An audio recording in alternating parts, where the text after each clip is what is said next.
if anything that we've learned is that don't put your chickens in one basket, lah. Right? Oh, Don't put don't put your eggs in one basket, lah, Terrence. Yeah, Who the fuck says don't put your chickens in one basket? Later everyone going to message and say chickens. Then how? No, but have you heard the saying? Don't put your chickens in one basket. It's a joke, dude. It's a joke. Okay. Before the next episode of the Yalla Butt podcast, here's a little message from Folklory.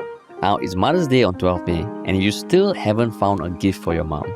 We'll help you create a memory that will blow her away. We'll interview you and ask you some questions about your mom, like your favorite stories and what you appreciate about her most. And then we'll turn that into a podcast that you can give to her so that she can listen to all that you have to say whenever she wants. It might just be the most meaningful thing you've ever given her. Because that's what we've heard from previous customers, like Yen Li, who left us a 5-star review which said, "It was such a great experience creating with Folklory for my mom's 70th birthday. Preserving memories and letting the people you care about see themselves from your perspective is something really special." So order by 30th April to get your Folklory in time for Mother's Day on 12th May guaranteed. Just head on over to folklory.com, where you can also get our limited edition Folklory speaker styled as a good old retro cassette. So the link to our website is in the show notes, and hopefully we can help you make an amazing gift for your mom. And now, on to the podcast. What's up, everybody? Welcome to another episode of Yalla, your thrice weekly podcast where we talk about the hottest news with a touch of what, Terrence? Good old humor. Good old humor, man. Yeah. How's the week been, man? Long and tiring. But, ultimately. What tired you up? I think we were out there at a couple of events, right? And I just realized how long it's been since we've been at these events, and there's no social distancing, no masking up, no restrictions whatsoever. You can do whatever the hell you want. You eat, you can talk while eating and everything. So right? I mean, it was a conference, lah, right? When you say events, suddenly people think foam party or. Oh no! It's a conference, lah. Conference, yeah. Marketing conference. Yeah. But you mean that only hit you now? When you go for all the concerts, It's still different, lah, because this one has a very business focus to it, lah, right? But just maybe it's the first one I've been where people are, no masks. I didn't see a single mask at all at the conference yesterday. Everyone's last year when we were at that event with Folklory and all, mask also. What? I did feel that I still saw people wearing masks, walking around and all that, delegates walking around with masks. This time, none at all. Yeah. None at all. Yeah, I didn't see a single one. So you can actually see people's faces in full for, at a networking conference. Yeah. I see. Yeah, maybe that cognitively is quite exhausting. Like having to process people's faces and all. With masks, you can just almost hide your own corner publicly. Exactly. Right? Yeah. You can't hide your scowl when people say something silly or that kind of thing. Apparently, in the US, there are a lot of protests happening now for the situation in Gaza, right? A lot of students are wearing masks. Oh, yeah? Yeah, because, I mean, it's smart, right? It's not illegal. You're not hiding your face. Yeah. But you make it harder for people to identify you. I mean, closer to home. Yeah. The driver who has been charged with the terrible accident that he caused from speeding, he also attended court wearing a mask, right? Oh yeah, nowadays it's quite common. Common. Unless you're like a politician you can't hide right? But it's an easy way to not have people recognize you straight away outside. Yeah.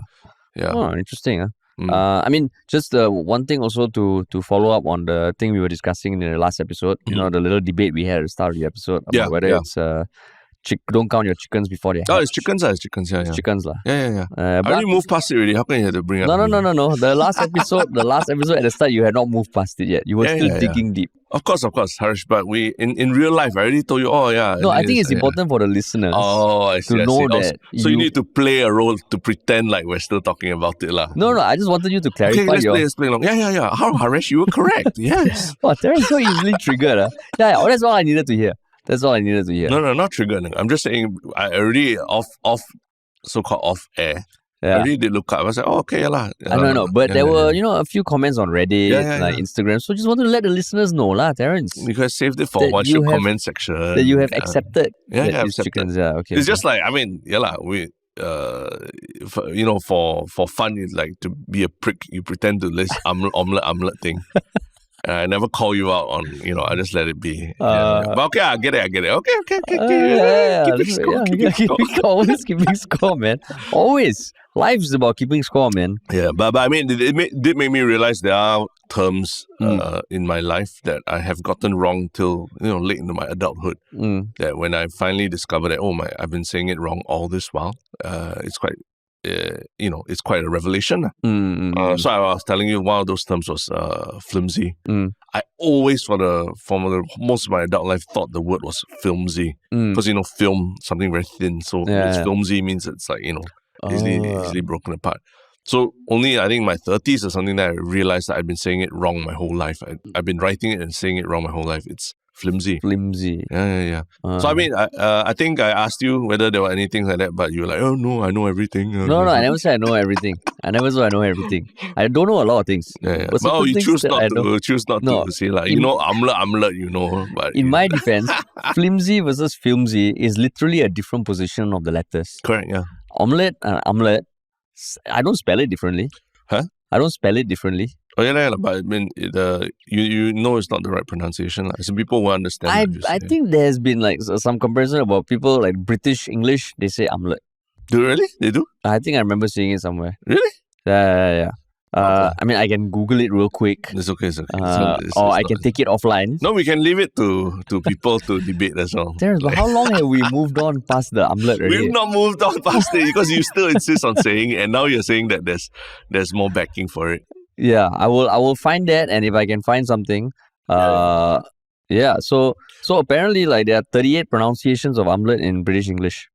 Okay. Yeah. So yeah, I will share some links. Sure. Yeah.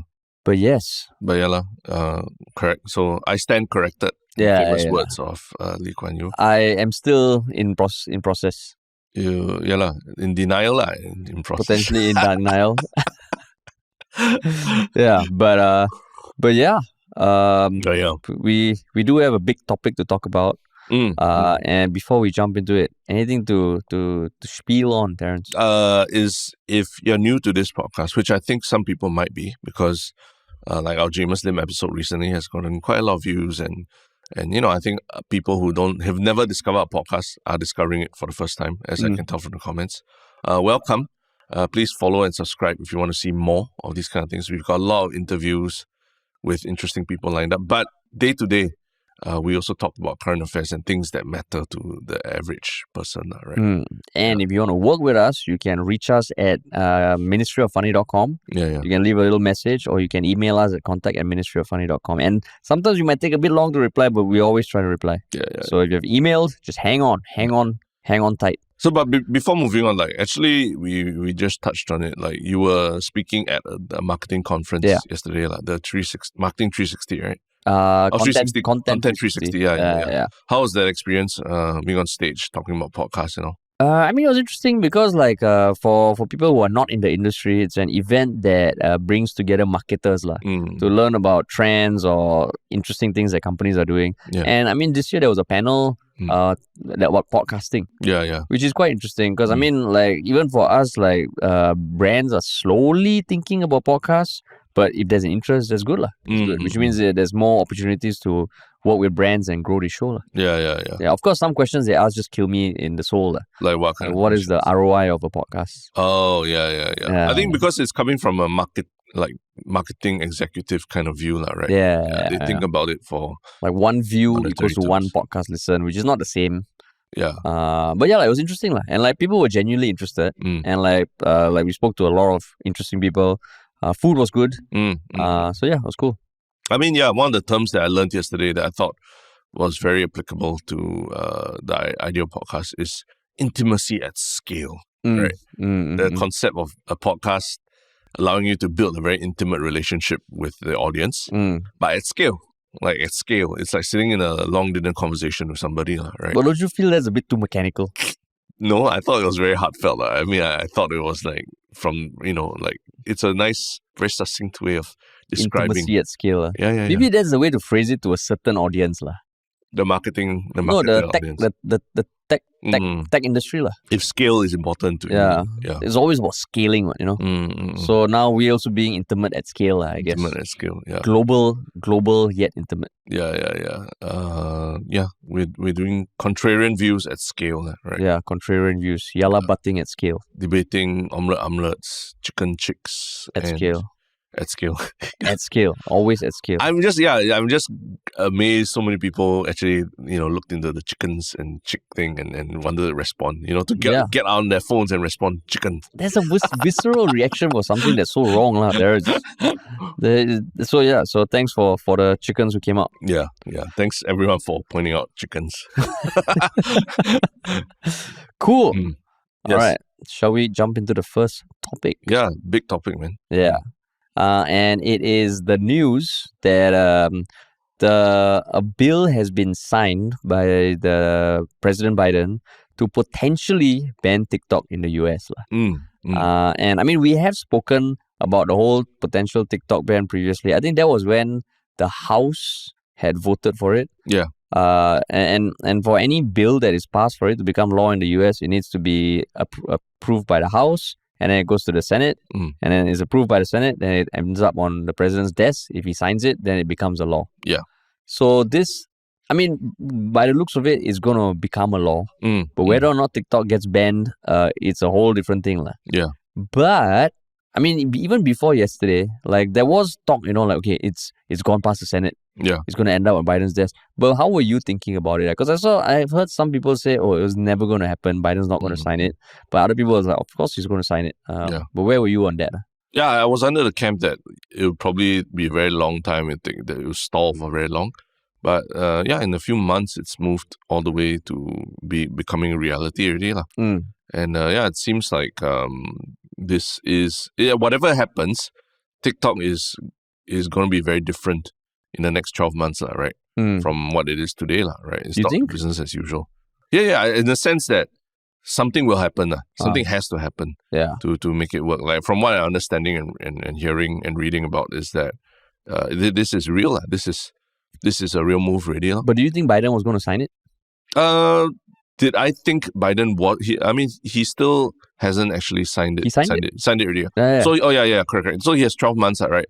But the final details are that TikTok can look to divest. Yeah. That means sell itself to ByteDance, a Chinese-owned company, can sell TikTok to another entity that's not Chinese-owned, right? Yeah. And he has 12 months to do so. But Biden also can extend that with another 3 months if he feels. It's 9 months and then extend to 12 months. 9 months extend to 12. Because January 12, right? Yeah. So he has the discretion to extend it another 3 months.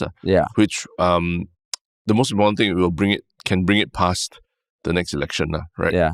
Because I think this is a hot button topic. That doesn't. If you're running for presidency, I don't think you want you don't want this to become ammunition for either side, right? Yeah. But did you think that when the bill ended up on his desk that he would sign it? Because he did say previously that he would sign it. Yeah. But I saw some people online and saying that, he's already using it for his election thing. Of course, he won't sign it. But did you think he was going to sign it?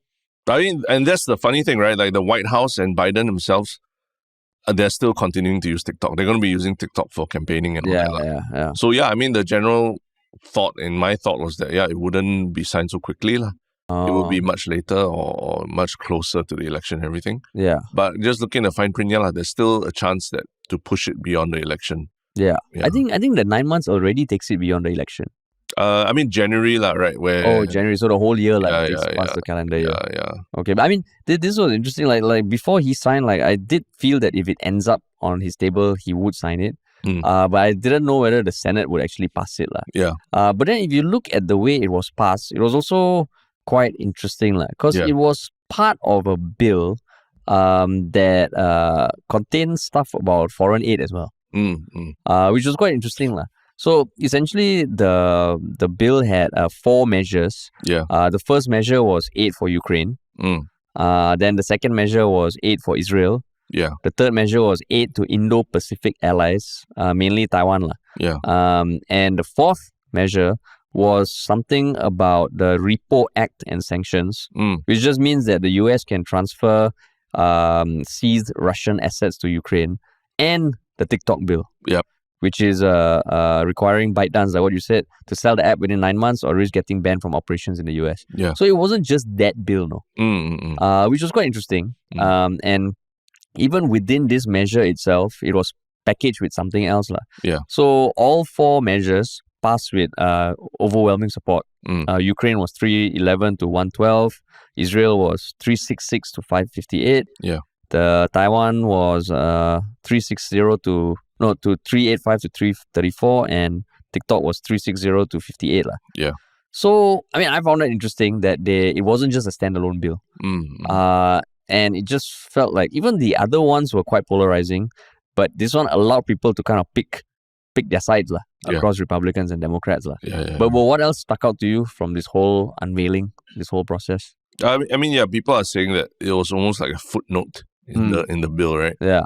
Considering how much publicity the Senate hearings and the TikTok CEO had been grilled in Congress and everything, right? Now for it to be pushed through almost as a footnote, it's almost like a slap in the face, if anything. Yeah, because even now you look at it, when you think about the aid they're giving, especially for Israel and Ukraine, that itself are huge things. Like the amount of money for Ukraine was 61 billion. Yeah. For Israel, it's 26 billion. Yep.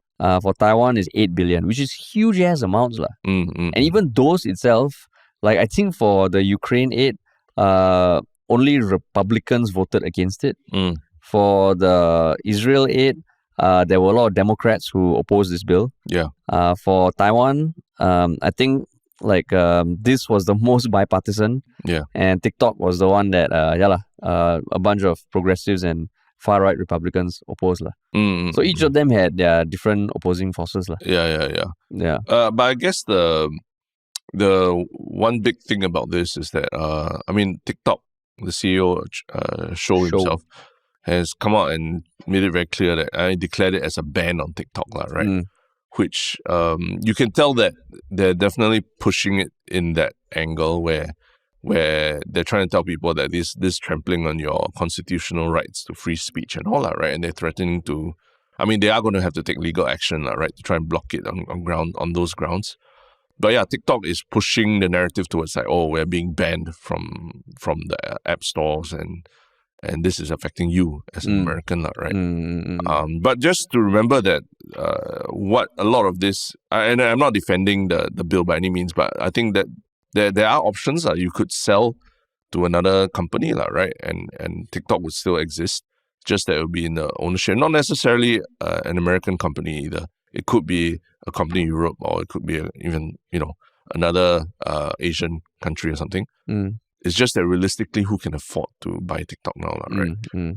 If Twitter was sold for 44 billion, there's a lot of conservative estimates of how much TikTok might be worth. The number being thrown around on like the Vergecast and all is like 100 billion, right? At least. So it's like how many companies can actually afford to buy that, And you look at the list of companies as well, like Apple or Google, all this. Do they want to be caught in that proxy war between the US and China also, right? Considering that they're trying to balance both sides, So it's you can tell TikTok is trying to push in one direction and paint it as a very dire situation where your free speech is being trampled on. But there are, the reason why it's getting bipartisan support and all is because there are options to make it, supposedly safer for Americans, right, in terms of privacy laws and everything. But then, on the flip side, I did see a lot of news outlets point out that in the past, I think President Xi and the CCP themselves have said that the biggest thing about a TikTok, which is like a national defense thing, is the algorithm. So even if they sell TikTok, doesn't sound, I would imagine they wouldn't want to sell their algorithm because that's the secret sauce, right? Correct, yeah. So then it goes somewhere else, and then people just will be impacted, the users. And they have 170 million users in the US. But then I was thinking, right, okay, we have elections next year. Yeah. You, regardless of, the US political system having, quite equal representation for Democrats and Republicans, if this bill passes, it'll be a Democrat president who let it happen. Right? How urgent is this for them to want to pass it through, so close to election? Even if the ban doesn't kick in, people will be pissed, right? Yeah. Because like the last time when this passed the house, I think TikTok within the app, they had a notification to all the US based users to call your senators. And I think certain senators were getting like 20 calls a minute or something like that because they just flooded them. Yeah. So it just feels like, wow, how is there something we don't know about why this is so urgent? Because 170 million users, that's half the US. Yeah. Like how would this make sense from a political point of view? But I also do think that even though it was set in motion by Biden and all, at the end of the day, whoever signs it, it will go down in history books as you're the president that signed it into law, right? And how popular or unpopular it is kind of depends on what the outcome of it is, all right? If TikTok sells to an American company, for example, maybe people might actually feel like, oh, that's actually safer for the country and things like that, right? Of course, there's theories out there, other theories about why TikTok is being targeted and all, and it has to do with, even the Israel-Gaza conflict and things like that, right? I mean, I won't go there, but there are things out there that you can read about it, right? But I mean, ultimately, is it necessarily a bad thing that this bill is being passed through? Like, I know the users will be pissed, right? Some users will be pissed, but if the outcome is like, now it's sold to a non-China company and all that, you could possibly argue that it's actually better, right, for the users as well. Yeah, and I mean, of course, on one hand, I think like, wow, this is going to be fucked up, all these 170 million users. But if you look at every new app that has come up with like a explosion of fanfare, right? The time it takes to reach like 1 million users, 50 million users, 100 million users is getting less and less. Yeah. I think ChatGPT probably holds the record now, right? And as romantic as it is to be welded to one social media platform, I also feel that if TikTok is gone, Facebook will probably be fucking happy. YouTube will be damn happy. They will just push the shorts. Meta will push Instagram, and people will migrate. And like, whenever I think like, oh, is this going to be like the disaster for social media? It'll be painful, but it's not the end of the world. So when you think about it that way, then it feels like, oh, in some way for the US to ban an app like this, I think it's the first time, if this goes through, they're banning a foreign-owned app as a legislation. I mean, that's pretty. You can also spin it, right? We care about our national defense more than anything. And that is our priority, and that's what we do. Which is quite strong also. Correct. Right. And I mean, as content creators, like, if anything, we've been doing this for quite a while already. If anything that we've learned is that don't put your chickens in one basket, right? Don't put your eggs in one basket, Terrence. Yeah. Who the fuck says don't put your chickens in one basket? Later, everyone got a message and say chickens. Then how? No, but have you heard the saying? Don't put your chickens in one basket. It's a joke, dude. It's a joke. Okay. Get off your ivory tower of language. Notice, all our debates all revolve around things related to eggs. Yeah. I realize, eggs, chickens. Eggs, causing conflict since don't know when. Yeah. But yeah, I mean, if anything, as a content creator, don't put your eggs in one basket, right? Yeah. Don't put all your eggs in one basket. And platforms come and go, right? Yeah. And if anything, Vine, remember Vine? Yeah. You are probably old enough to remember Friendster, Clubhouse, these things. They come and go. And yeah, as great as the experience is now, tomorrow there'll be something better, something newer, more shiny and fresher. And it will come and take its place. Even Twitter, right? Yeah. Like it's dying, it's not dead. Yeah. But Threads, people migrated pretty quickly. Yeah. Right? And yeah, it's these things move, and they can move a lot faster than you think. And I think, and also one thing to remember is that as much as TikTok is going to be fighting this for the next 9 months or so, right? Until the very last day, probably. This will also give creators pause, right? About how much more should they invest on TikTok, right? So the uncertainty around TikTok actually will start damaging it from yesterday already, pretty much. I think creators going to start like, oh, should I invest as much time in TikTok not knowing what's going to happen to it in 12 months, right? Yeah. So it's already in the works already. It's not a 12 months later, let's see kind of thing. Yeah. And maybe that's the intention also, to weaken the influence of TikTok over the next year or so, right? So if not that we are very big on TikTok or these particular platforms, but just don't put your eggs in one basket and start you should be creating for other platforms, other mediums as well. Yeah. Just now you mentioned that you read up or you saw certain other theories why they might want to ban TikTok. I know you say we shouldn't go there, but I think it is also worth just thinking about it, of course, with a speculative hat on. Sure. Because the few things that I heard made me think about it differently also. Yeah. So you mentioned the thing about how the Israel-Gaza conflict might be affecting it, right? Again, this is purely speculation. Nothing is confirmed. But I found it quite almost... you can't write it off as a totally impossible. And what I heard, I don't know whether it's the same that you heard, is that based on all research, I think the sentiment on TikTok is generally pro-Palestine, pro-Palestine, right? And there's, especially for the younger youth, right, the younger individuals. So there might be a concern amongst the people who can influence it.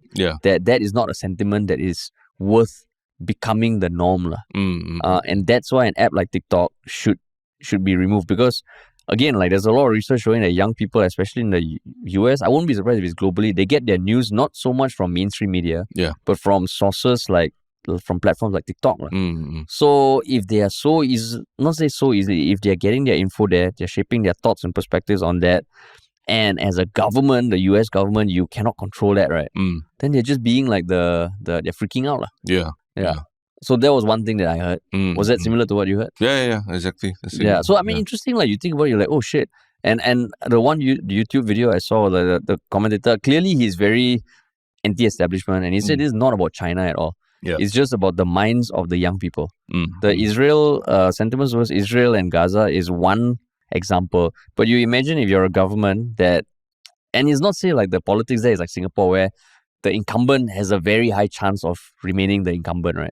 At any time, you can go Republican, Democrat. The last thing you want is your young people all being influenced by a foreign entity. And if it's short-term pain, why not?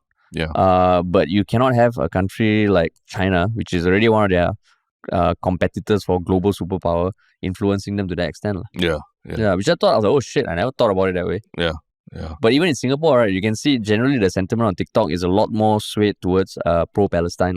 At least what comes up my feed. What comes out of my feed also. That's the thing, but there are a lot of little pockets and corners within TikTok that I admittedly haven't explored. So I can't give objectively, it's definitely 100% more. But definitely on the feed, you see a lot more pro-Palestine voices. Right? But at the same time, you think for people outside the US, do you think you'd continue using, let's say that thing really happens where TikTok is basically taken off the App Store, right, in the US, and there aren't any more US users, so to speak.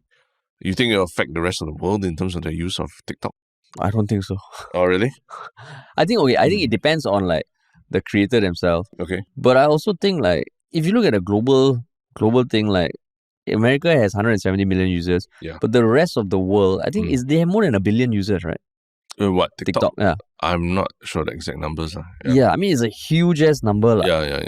So it's one of those things that, yes, the US is a huge market, but I actually don't think it would adversely affect the creators and whether they would want to be on the platform or not. TikTok users globally, 1.7 billion users. That's pretty crazy, man. As of 2023. So essentially, the US is only 10%. No? 1.7 billion. I'm saying 1 billion, but monthly active users. 1 billion monthly active users. So 1.7 billion is just the users who have signed up. Yeah. Right. Pretty crazy. You think it'll affect? Can't say for certain, but there are a lot of apps out there, a lot of the Chinese apps also, right? They are used by a large proportion of Chinese speakers around the world, and are very big because of that. But they don't exist, or at least they're not half as popular in other countries, and those are still doing well and everything. Yeah. So maybe it might be a blip, actually, and it's like at one point it was unimaginable that Google couldn't be in China and everything, right? But I mean, it just carried on, right? Even when TikTok was coming up, I also even though we are in social media and these things come and goes, when I first heard TikTok, I was like, oh, is it really going to be that big? I don't know. But then 2020 was when it finally went mainstream. Yeah. Right? So there's like 4 years now. 4 years to go so crazy. I really think it's not impossible for another app to come up and just grow as fast, if not faster. Yeah. Although Verge, I mean the Vergecast podcast, they did talk about something that I thought was quite interesting. In a sense, in the way that TikTok grew so fast, that way of growing that fast does not exist anymore. Which was what? Which was basically Musical.ly and all that. Basically ByteDance acquiring Musical.ly, right? And then basically taking over the whole user base, and then advertising very aggressively and on other apps for people to use TikTok and all that, right? From what I understand, there's legislation now about buying social media companies like that outright, and being able to just as a foreign owned company just take over these essentially they are a lot of information flows through them, right? So there's a lot more scrutiny on who can buy these apps and who they can market these apps to going forward. So that method of buying a US social media platform and then scaling it up so quickly without any scrutiny, they're saying it doesn't exist. It won't exist in the future already, So you're really seeing TikTok was really a flash in the pan in some ways, right? Lightning in the bottle, and they would say. And true, it's not like ChatGPT where whether there's one user or 1,000 users, your experience is the same. For TikTok, if there's only 10 users, it's going to be a shit social network. You almost need a critical mass, right? Whereas ChatGPT, if it's just for 5 people, you use it, you still get the same. There's no improvements the more users use it. And no network effect. Yeah, no network effect. Another startup term, no, Terrence. Intimacy and skill. Network. Look at me, man. One marketing conference later. Network effects. Wow. Allow it. Startup bro, man. Yeah. But so I thought that was interesting, in the sense that, we think of these technological innovations as silos, but they actually, the interplay between regulation and technology, all that is getting more complex day by day, such that, stuff that happened before will not be able to happen again going forward. So, I mean, that's why they were also speculating a lot about who could purchase TikTok. And they were just going through the list of, obviously, the most valuable companies in America or whatnot. And most of them, surprise, surprise, are tech companies. Yeah. But you could be pretty certain that some of them won't touch TikTok. Like Apple, for example. Apple has great relations within China and, obviously, the US itself. So why would they jeopardize it by, purchasing a hot potato like TikTok? Yeah. Facebook already has enough problems with privacy and all these things itself. It doesn't need to add on another TikTok. And plus, I think the anti-competitor thing will come in also. Too much.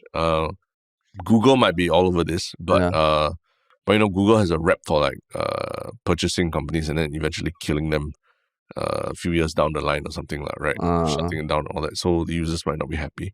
Then talk about Amazon. Amazon might be an interesting one, right? Because Amazon doesn't have a social network. Yeah, they don't have a social kind of network. And TikTok, I think buying off TikTok and all commerce and all that is going to be a big thing, right? So that could be interesting, right? Fuck if Bezos buys it. Yeah, power move. But they won't get the algorithm. We that's the thing. So people are saying basically TikTok is being forced in a corner now, right? Yeah. Do you just shut down the US operations and you don't get anything, or you sell something and at least you get some money out of it and whatever, it's kind of a game of chicken now. Game of chicken. Yeah. No, but one thing interesting is also Donald Trump, who at one point wanted to ban TikTok, is now saying we cannot ban TikTok. Probably just political, if he's going to be going up against Biden, right? You just take the opposing view, But then when I was looking at this bill, right, who actually was the sponsor? Because there's always one person who has to sponsor it, right? It is the Republican Kathy McMorris Rogers, who is the chair of the Committee on Energy and Commerce, which grilled show a few months ago, right? Then I was thinking, what's her? Well, who is she? So she's been in a politician for quite a while. She got into office in 2003, 1994, she was member of the Washington House of Representatives. So that was her first entry into politics. Some of the things that she's passed over the years, right? Pretty damn conservative lah. So she opposes same-sex marriage. She voted against like executive orders banning contractors from making hiring decisions that discriminate. She voted against the Equality Act. Voted against the Respect for Marriage Act, which would protect same-sex marriage and interracial marriages. She wants to ban marijuana. She is a believer in providing schools with more money to train students, teachers, and law enforcement on how to spot and report signs of gun violence. Not about taking guns away. Yeah. So very conservative lah. So I just thought, she also doesn't believe in evolution. So I just thought, this is interesting. And she has also publicly said that she won't seek re-election in the 2024 elections. Yeah. So feels like, I think like this kind of things, like there's probably so much discussions that have been going on behind closed doors. We don't know, but it's interesting to see unfold. Yeah. Right. Correct. Yeah. And I mean, if there's another platform, then so be it lah. Yeah. But I mean, I guess it sort of affects everyone's use and perception of TikTok going forward, correct, right? Correct. Yeah. So it's quite seismic news that way. So I mean, YouTube and Meta will be damn happy lah. Yeah. Because you think about it, like Reels hasn't gotten anywhere close to as much flack as this. Yeah. Because it's an American-owned company. Yeah. Right. Instagram and all. So, yeah lah. Interesting lah. Interesting. Yeah. Interesting. Interesting. But yeah, just speaking of getting flagged, recently someone also posted certain messages, but not in the online space, but in the real world, posted some messages that also have received a lot of flack from, certain communities, but also the public at large, right? Yeah. And what is this? What are these messages being posted? It is a few handwritten signs that were placed at the entrance of a home-based business. Yeah. That is for the riders who are picking up orders lah. The home-based business makes food lah. So the sign was number 1, riders here for collection, please press bell, say out order number, wait patiently, you can sit down on a bench free of charge, smiley face. If you arrive early, learn to wait. Orders take time to prepare, you can always cancel your order. If you cannot wait, maybe this job not for you, with the number 4.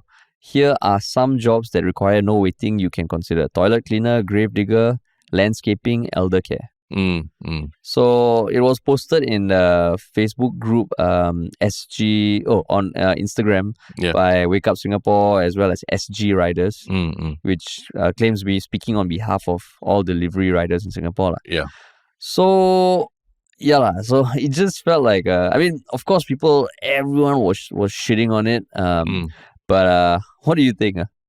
I mean, my first thing that I actually was looking at was I was trying to analyze the handwriting to see whether 3 messages were written by the same person, right? And I can't conclude, but it does look quite different when I look at it. The second and third messages. The first message is because people are saying that the first message with instructions on what to do, it's not so bad. In fact, you could construe it as like, okay, it's quite nice, like offering a bench for riders to sit.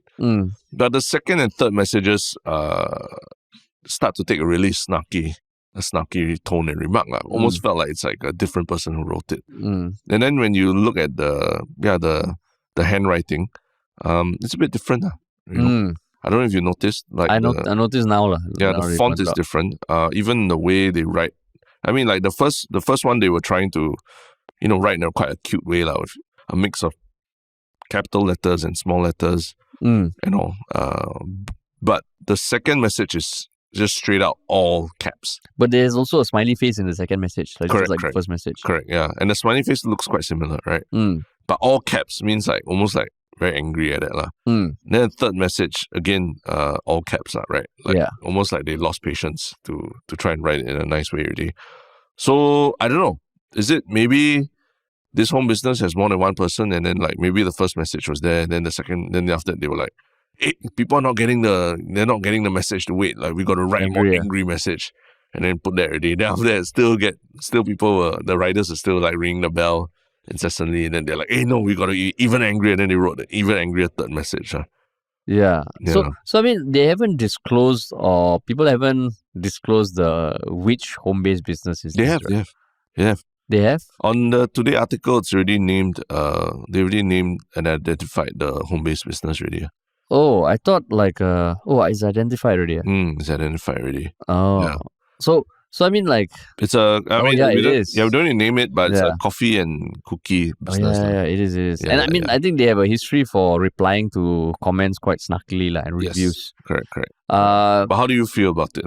I mean, I think it's a bit of a douche signs lah. Why? Yeah?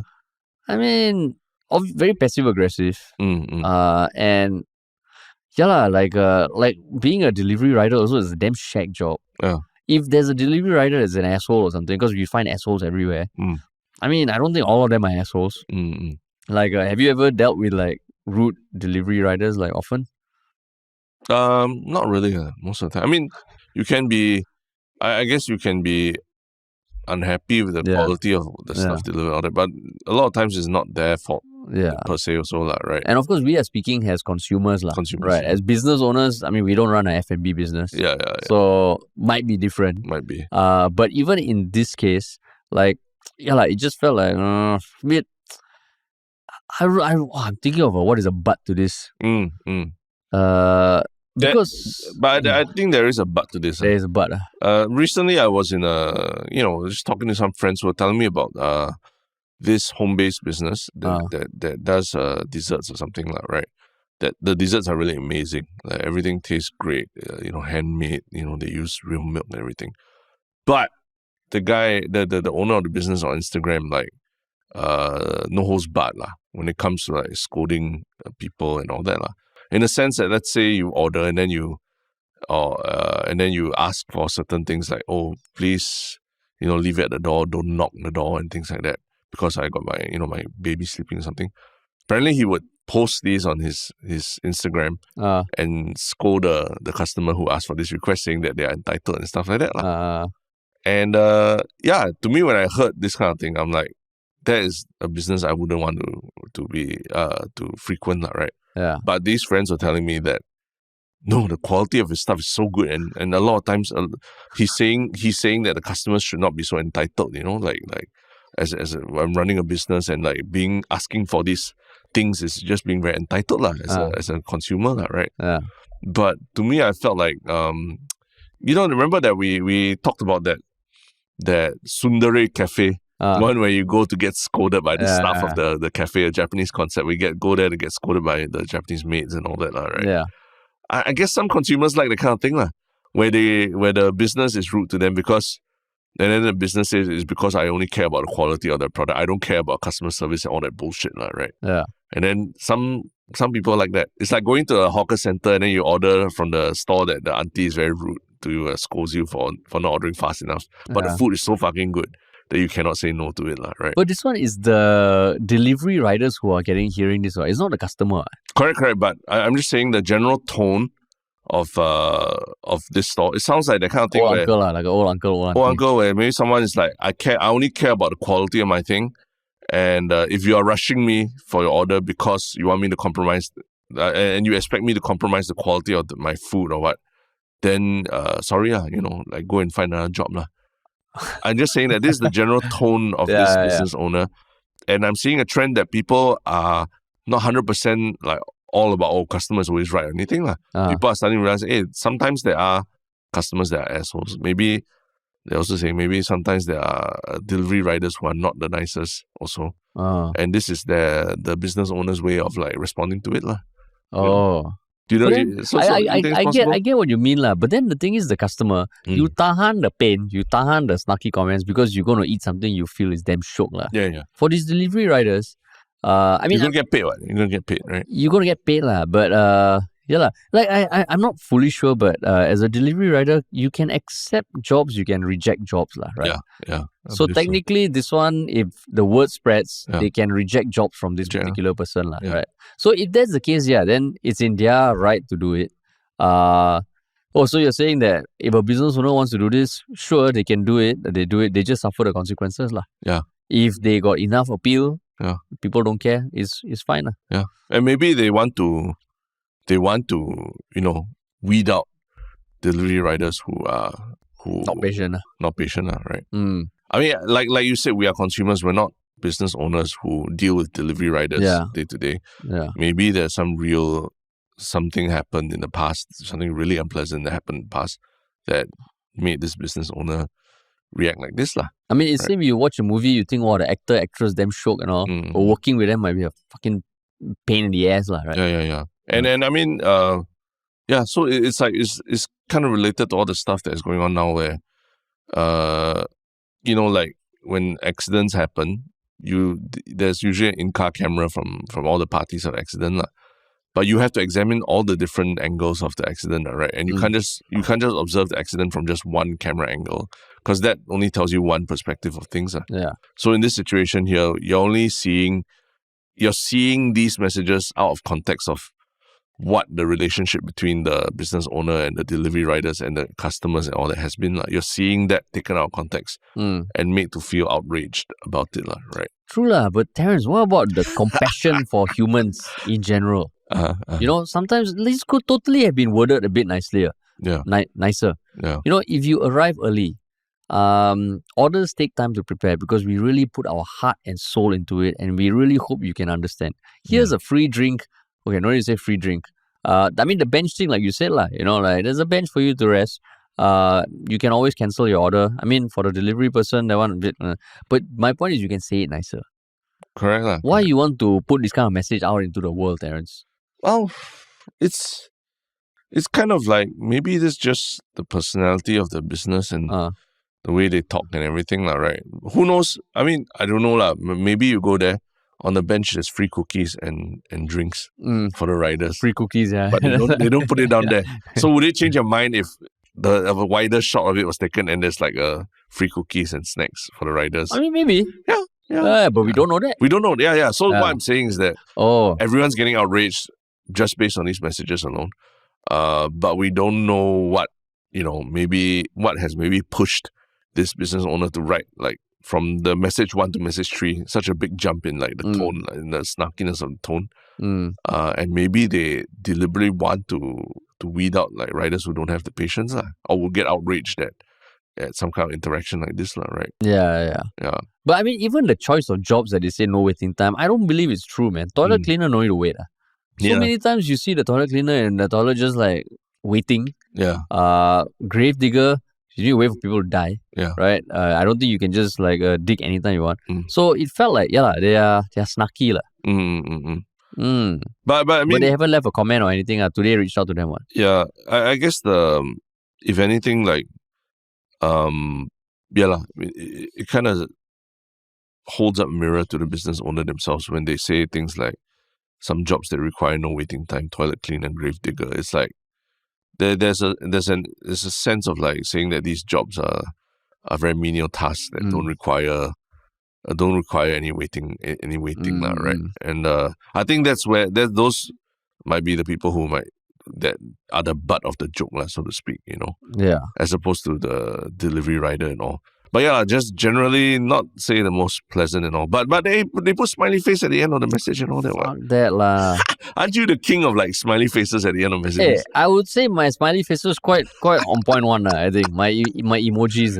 Yeah. I hope lah. I don't know. Maybe people receive like emojis and all from me. They damn pissed off and all. No, I shit on you for a lot of things. But one thing I say you are quite good at WhatsApp lah. I am. You're quite good at like expressing emotion over WhatsApp, which I find very hard, and a lot of people are not good at it also lah. Yeah, I think you're not bad lah. Yeah, not bad. Oh, thanks, man. Thanks. And your use of emojis is not bad lah for even like someone who's older also. Wow. Yeah. I mean, I remember like after we had one long shoot, like we had different groups for the different teams of the shoot, and I wrote like personal messages thanking all of them, and you as fellow executive producer, although you just posted this fucking annoying sticker of yourself giving a thumbs up. Emoji, what? It's an emoji. No, I think it's a bit more custom emoji. So got a bit of effort, like, Yeah. But you pasted that same sticker in every group. And I was like, Terence, fucking do this. Emoji rules. Emoji. I broke the emoji You rules. broke the emoji rule. But then the more I look at this picture and all that, like the more I feel like, like it's a big turn off. It's a big turn off. You do you, like whatever, but just feels like, wow, like like what you say, the way they see these other jobs also, a bit condescending. Condescending. And then even to tell the Grab, the delivery rider, you can always cancel your order. I mean, that's like throwing away money, Yeah, exactly. So I mean, yeah, you think there's any silver lining for this business? Now that it's been altered and people are like, I don't know, like even if it tastes like amazing, right? It's like, when you work with colleagues and all, right? No matter how talented they are, though, after you work a few years, you realize it's not worth working with assholes. Yeah. Right. And I think this one also, like even like their cookies, how good can it be? Even if it's damn good. I'm not a foodie so I will say that. But yeah, it's just like, Yeah, and that's where I was surprised when I talked to a group of friends who were like, they don't care. It's totally worth it. And then when the desserts were finally delivered to my place, literally, it was the loudest knock I had ever heard on my door before. So the owner themselves delivered it? They delivered personally, but it was really like loan shark at my door kind of thing, And I was quite shocked. Like, wow, who's banging my door at this hour? And then they're delivering the desserts. And then your friends all loved it, is it? I mean, they said it tastes great. Everything. To me, it was like, is it so good that I will ignore all those other things? I wouldn't. I told them my stance is I wouldn't support a business that almost goes out of its way to make their customer feel stupid. So do you eat it? I ate it. Was it good? It's good, but it's not so good that I would put aside my dignity to eat it. So I still eat it. Okay. Yeah. I still eat it, so I'm a hypocrite. It tastes nice, but I wouldn't go and buy it again. But is there a level of taste that you would even see past these kind of things? I think every day we do that a little bit with certain hawker stalls and things like that, right?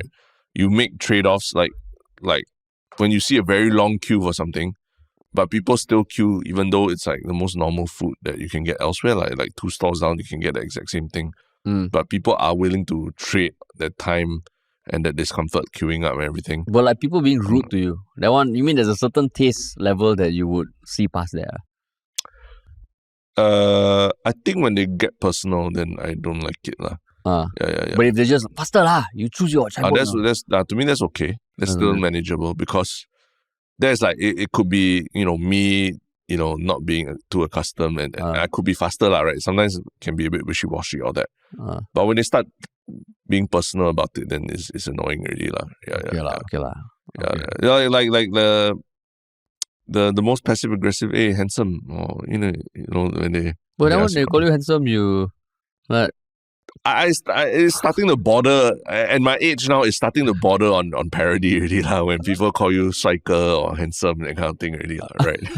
You don't think you think it's still a compliment you still see it as a compliment Depends how they say it. Yeah. If they say it with a smile or some auntie, then okay lah. If it's an old uncle, like I mean that day also I was queuing up for Pan Mian a while ago lah. I was on my phone, just replying something. He was like, boy you look here. Then I was like, fuck you lah, but I ordered the Ban Mian. You still ordered it lah? No, I ordered already. They ordered pick up the Ban Mian. It was ready. Yeah. They call me boy. Yeah. Then I mean I ordered already. But that's you being inattentive also lah, right? Because you're looking at your phone. Like, come on lah, just to be like that, cannot be nicer. Okay. Yeah, so would you go back? Would you go back? So now I don't buy from him. I buy from the other person. I talk to the other person. Yeah. He just stands there annoyed lah. I see. Okay. So you also have your coping mechanisms against got. these types.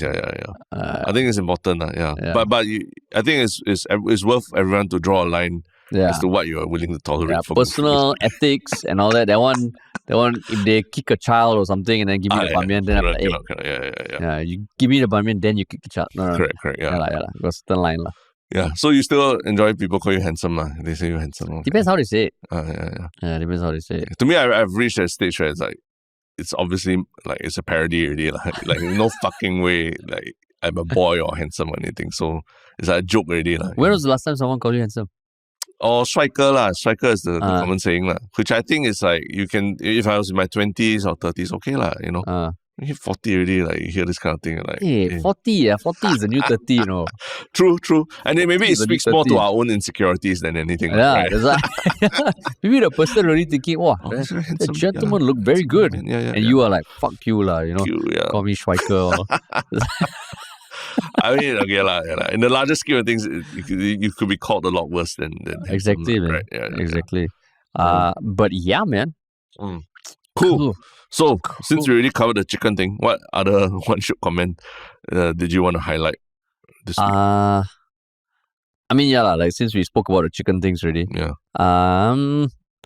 I would say, let's see. You have yours already? I've got to pull it up. Yeah. Yeah. I mean, like just in general, I guess. Like the comments on James's episode, episode 517. I think it's one of those episodes where a lot more people are talking about what was discussed as opposed to how it was discussed, which is really good. So you get a lot of people sharing their own experience, like, you know, like Snow Dingoes 316 on Reddit said like, yeah, like they've always been a fan of Jamus Lim. Admitted that some like to say he's populist, but he seems genuine and passionate. And then they went on to kind of talk about their own experience in school. You know, primary school, secondary school, JC, and how they had different interests, like sports, being a DJ, and how like their thoughts on the importance of that. Whereas, I mean, sometimes the comments are people just, you know, talking about maybe how people said things. This one, I felt like, yeah, it was almost like we didn't exist, which is good. Yeah. Which is good. Same on YouTube. So yeah, that was great. Yeah. Sorry, just to address one more thing. So another one pointed out that he felt a bit rushed. Yeah, Jamus did need to rush out somewhere. He did, yeah. Yeah, we could have gone on talking for a long time, man. Yeah, he did. But yeah. Yeah. My one should comment is from YouTube. On the last episode where Shanmugam rebuts the sneer from The Economist. I'm running late. Says, great to hear your honest thoughts as always, and felt the article was quite mild, if anything, slightly positive towards Lawrence Wong. And then he goes on to talk a little bit more, but I think the interesting thing is that he fact checks us by saying that about the 19-minute mark in the podcast, Terence said that the article never mentioned once about Lawrence Wong during the pandemic, but actually the article did state that Mr. Wong, a highly competent former technocrat who entered politics in 2011, was the public face of the administration during the pandemic. So not exactly full of praise, but don't think it qualifies as never mentioned. So again, I stand corrected because I did listen. I did go through the article one more time again after we recorded. I realized, oh yeah, they did say mention that he was the public face of the administration during the pandemic. I think the bigger thing is that it's just just that statement alone basically summarizes what was a very key event in Lawrence Wong's tenure, right? A very, very key event in defining Lawrence Wong's trajectory as a politician. So, it just sounds a bit like, the public face of the administration during the pandemic.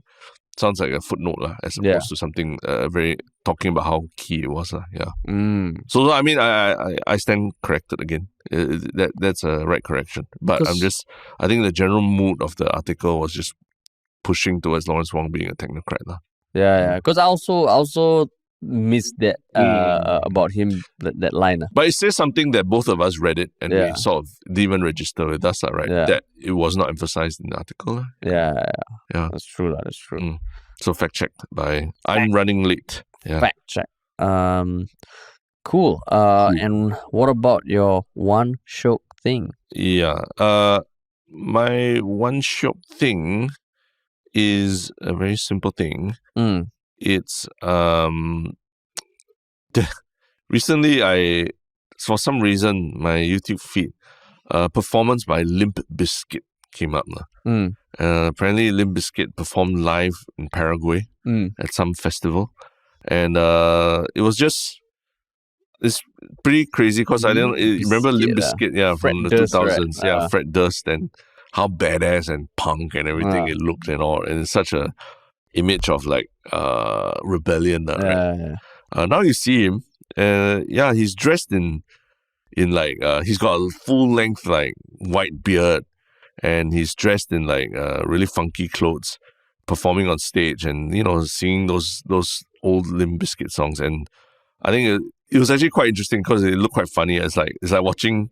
I think one of the comments was like, it was weird watching Fred Durst looking like an early 90s Santa Claus on vacation.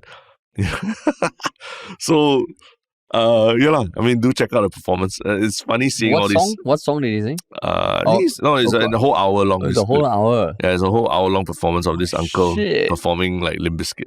But still can sing. Can sing lah. You can trace the rebellion and the gruffiness in his voice, right?